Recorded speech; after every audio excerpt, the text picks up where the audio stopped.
Good afternoon, ladies and gentlemen. Welcome back to another episode here on European Confessions. The following story that you're going to be listening to, it comes from a message that we received, and the message reads like this. I really never thought that I'll be in this position. I am haunted by regret, guilt over someone else's suffering. But here I am with a confession that I can't keep to myself anymore. So I had this other friend of mine. This was like way back in university. She was the girl that everyone admired. It was like she had this gift of naturally attracting people towards her, as if she was a magnet. When she would get inside a room, automatically everyone will be attracted to her, and everyone just adored her.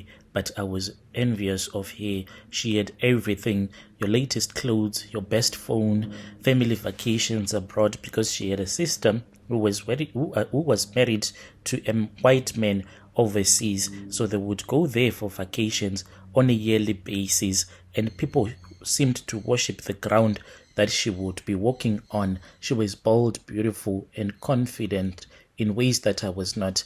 Deep down, I started to resent her for that. I should have been happy for her since she was my friend, and she used to say that I am going to upgrade you once I get someone to upgrade me. I will never forget you. But every time that I was around her, I could not help but feel small. I felt as if she was doing me a favor by being my friend. I was living in her shadow. People would see us together, but their attention, when it came to men, their attention would always go to her. She had a natural charm that will draw everyone in, guys, professors, other girls, and whilst I would be smiling along, being left out of conversations, I felt jealousy.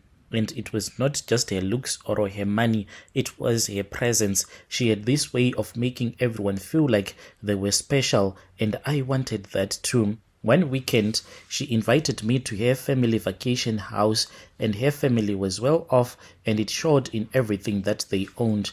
Their home was the kind of a place that you can only see in magazines. It was really beautiful, your polished floors, high ceilings, beautiful furniture. She gave me a tour of the house, showing me her very own room, which was filled with the latest gadgets, clothes, and jewelry. And while she went out with her mom for a few hours, I stayed behind, and in my jealousy, that was when I found myself snooping around her room. It was not my intentions, but I just thought about it. It was like a demon had possessed me totally. I opened her drawers, looked through her makeup. That was when I found a bracelet. This bracelet, it was tucked away in a box, a very beautiful one. It was small and beautiful, clearly something that was sentimental. I don't know what came over me, but then I took it. Something in me told me to steal it. I told myself that it was just harmless, just a little piece of her life that I could have for myself. I quickly shoved it in my bag, and when she came back, I acted as if nothing had happened. I played the part, acting as if I was just amazed at how big her bedroom was with all the beautiful furniture. When I got home, I still had that bracelet. I felt a weird rush of excitement going over my body, knowing that now I had something that personally belonged to her, almost as if I had control over a piece of her life. Later that week, I then went to my auntie's house, and she could tell something was troubling me. My auntie was the quiet one, mysterious type, known for her knowledge of old traditions. She always had a way of sensing things, and that day she asked me what was going on. I could not tell her the whole truth, but I confessed some of it. I told her about my friend, about how I felt like I was always living in her shadow, and I lied to her that she had the habit of stealing some of my boyfriends,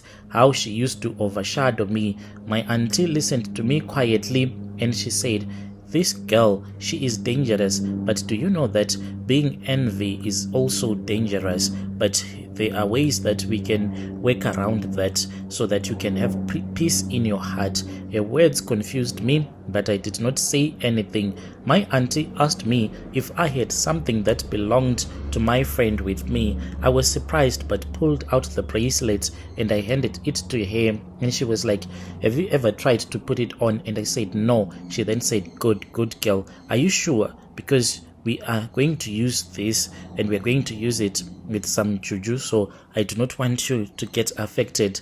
And I said no, I never did that. So she kept on looking at that bracelet, and then she took it into her room. I don't know what she did with that, but I trusted her. When she came back, she told me to let it go, to stop letting her life affecting mine. She said that she had used juju to balance things for me. I did not understand what she meant, but then I felt something as it was rushing through my body. So when I returned back, like, I did not notice a lot of things. I quickly had returned the bracelet to her. I just placed it in her small bag. She even looked at it and she was like, I thought that I had left it back home. Anyway, she then put it on.